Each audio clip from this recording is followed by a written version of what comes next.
એક જ દેશ એવો છે જેનું બંધારણ લખેલું નથી, છતાંય એ દેશે આખી દુનિયાની ઉપર રાજ કર્યું. વિચાર કરો. તો જ્યારે બ્રિટિશરો રાજ કરતા હતા ભારતની ઉપર, ત્યારે એમનું બંધારણ અહીં લાગુ થયેલું.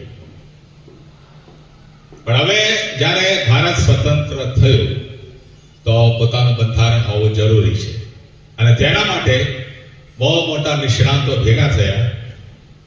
કોની આગેવાની હેઠળ? આંબેડકર સાહેબની આગેવાની હેઠળ.